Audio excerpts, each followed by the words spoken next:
Have you ever heard of a sword with a soul?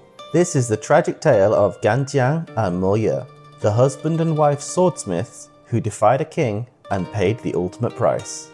The year was about 500 BCE, during the spring and autumn period in China, a time when kingdoms constantly warred and swords meant status and survival.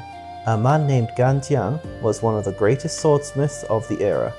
He studied under the legendary master Ye, who once forged mythical blades for kings. Together they created three of the most revered weapons in Chinese history: Longyuan, Tai'e, and Gongbu. Word of their work spread far and wide, eventually reaching King Liu of Wu. He summoned Gan Jiang and gave him this commission: forge for me a sword more powerful than any other ever made.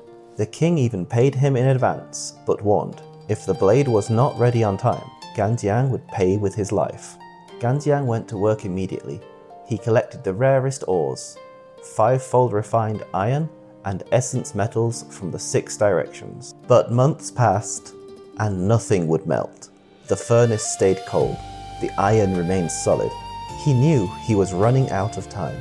That's when his wife, Mo Ye, made a chilling decision. She remembered a story their master had once told, of how certain swords could only be born when a human soul was sacrificed to the forge. The greatest blades, he said, required the greatest sacrifice. Gan Jiang refused. He would not, he could not pay such a high price. But one morning, Mo Ye was gone. His apprentice delivered the terrible news. Mo Ye had thrown herself into the furnace. She gave her life, her energy, her qi to the forge, and then the metals melted. Gan Jiang forged 2 swords, one male and one female, and named them Gan Jiang and Mo Ye. When the king's men came, Gan Jiang gave them just one. He hid the second blade, infused with his wife's soul. When the king discovered the deception, he sent soldiers to apprehend Gan Jiang. Before he died, Gan Jiang opened his sword box and whispered, "Mo Ye, now I can be with you forever." Legend says the sword vanished from the box, and the other sword, already in the king's hand, disappeared at the same time. They were never seen again.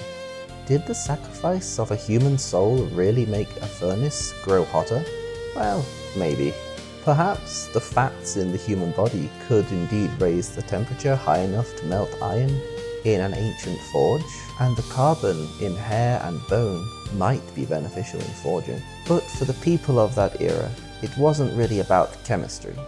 It was about spirit. They believed the blade would carry the essence of the material used to make it, and a human soul might have been the strongest material.